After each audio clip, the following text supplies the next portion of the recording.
Now, obviously there are people out there that are going to take advantage of this and they're going to upsell things that you might not need, flushes, brake pads that don't need to be replaced, stuff like that. Hey guys, welcome back for another video, discussion-based video specifically, and we're going to talk about something that if you are a mechanic, an automotive technician, and you're a good one, if you're an honest, trustworthy automotive technician, this is something that's really going to irritate you, so let's get into it.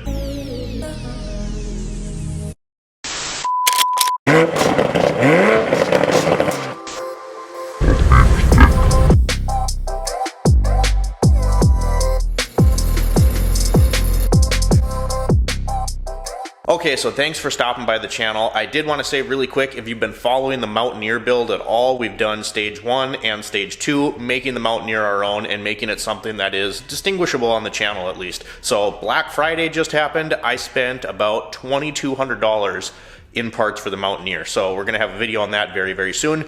Discussion today is, I'm just gonna sell it.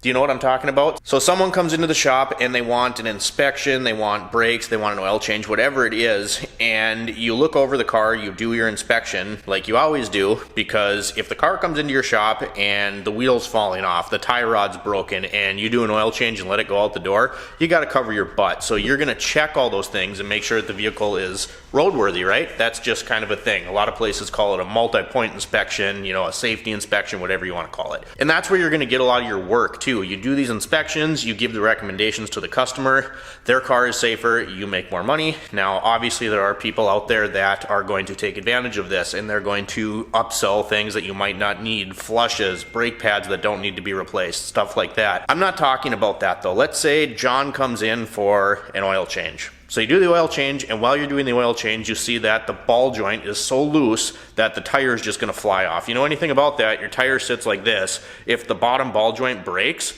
boom, you're in the ditch. You're not going to have a good day, and that is a huge safety concern. Me personally, I will call the customer. If I have to, I'll send them a video, a little clip of it, or if they're here, I'll say, hey, this is what's going on. I'll show you and explain to that person what's going on with their vehicle. You know, let's say they are here, and I bring them over and I take the wheel, dunk, dunk, dunk. This is bad, you need to fix this. My biggest pet peeve is people come in, and this doesn't happen all the time, but people say, well, I'm just gonna sell it, so I don't wanna fix that. Now there is a very, very thin line here, and that line gets very muddy, and the line typically is, you know, what grade of part you're gonna put on. You know, if you're gonna sell something, you're not keeping it around forever. Let's say it needs 2 tires, the tires are gonna blow up, you know, whatever. You don't have to put the most expensive tire on. If you're gonna sell it, you want it to be safe. That is the key here. You want the vehicle to be safe for the next person. So if you do have a tie rod end that's gonna fall out or a ball joint that's gonna fail, you want to fix those things. That is something that, you know, nobody's forcing you to do that, to make that repair, but it's just being a good person. If you're selling something, the least you could do is, one, make the customer aware of it. You know, if I deem something not safe to drive and I want to sell it, and let's say I'm not going to fix it, I will say, bring a trailer, here are the disclosed issues. But if you come to my shop and I point out a tie rod that's about to fall out, or a brake line leak, or a massive fuel leak, something like that, and you tell me, I just want to sell the car so I don't want to fix it, to me personally, and if you're a good person, you probably feel the same about this, but morally, that's not okay. So let's say somebody buys this for their high school kid, and they send them down the road in this car that you knew that there was a repair that needed to be made, and you're like, hey, I don't want to fix that, I'm just gonna sell the car. I could totally see it if, you know, let's say it's a tie rod, and I say, here's a Moog tie rod, it's $97, here is the Duralast, or, you know, whatever the auto parts store may be, here's this brand, it's $35. I personally would put the Moog on it, but if you're going to sell it, you could put on the lower grade part. It's still gonna be safer than one that is broken, that is falling off, that is unsafe. But if you tell me I want to completely neglect that repair and I'm going to turn around and sell it, this is something that happens all the time. In my time at the dealership, when we would do used cars, there were so many times that, you know, if I did a used car inspection, I would type up recommendations to the used car management, who are not mechanics. You know, they're not mechanics. They like to pretend they know a lot about cars, but they really don't. And you'd send this request to them for work, and they'd be like, nope, just sell it, or we're just going to wholesale it, or, you know, I just want to put it on the lot. I don't want to spend money for that. And then people would come back and be like, hey, I want this fixed. Well, now you have an angry customer, and the management's going to pay to fix it anyway. But that a lot of times isn't always even safety concerns, but I'm talking specifically about safety.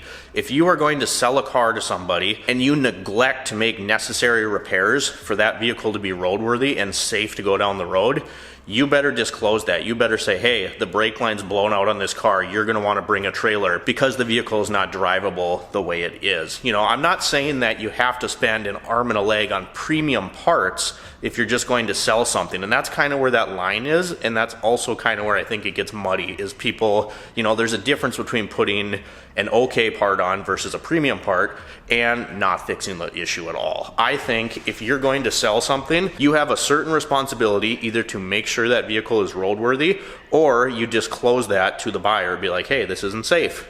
It's not that hard to do, but people seem to think that if they're going to sell something, that they don't think of it as another human being is buying this car. They don't think this is going to be some guy's high school daughter's first car, or their son's first car, or this is the only car this person can afford and it's an old used car but it's unsafe. The least you could do is make sure that the vehicle is safe. It just amazes me that people seem to think like they forget that whoever is buying your car is a person too, so they deserve to have something that's safe. Not everyone's a mechanic, obviously. Not everyone knows cars. Some people, all it is for them is a way to get from point A to point B. They don't like cars, they're not a car enthusiast, they don't understand how they work, so they're gonna get in, turn the key as long as it starts.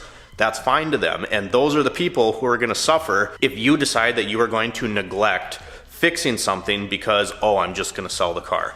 It's a line I hear over and over and over, and I didn't mean for this video to come out as a rant, but I think it's something that really gets overlooked. Like, somebody else is buying your car, so you don't have to spend $1 million fixing it, or if it's like, oh, hey, the air conditioning doesn't work. That's not a safety concern.